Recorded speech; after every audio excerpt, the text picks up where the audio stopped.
So in today's tech tip, I'll be showing you how to bring back archived posts back to Instagram. So back to your profile so that people can see those particular posts. So simply tap on your profile icon in the bottom right corner and then tap on the three-line button in the top right, and that should open settings and activity. Under settings and activity, you should see archive. Tap on that. And then here you'll see all your archives. So using this menu at the top here, if you tap on it, you can choose whether it's stories archives, post archives, or live archive. So let's go to post archives.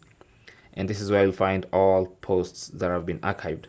And then you can pick any post like this one, for instance. And then to take it back, just tap on the three dots and then select show on profile. And then confirm you want to show on profile. And that particular post is going to be restored back to your Instagram profile. You can go ahead and do that for all the posts that you want to bring back to Instagram. Okay, so if it's this one, tap on it, three dots, and then select show on profile, and then confirm. Thanks for watching. Don't forget to like and subscribe. And if you have any comments or questions, talk to us in the comment section. Good luck.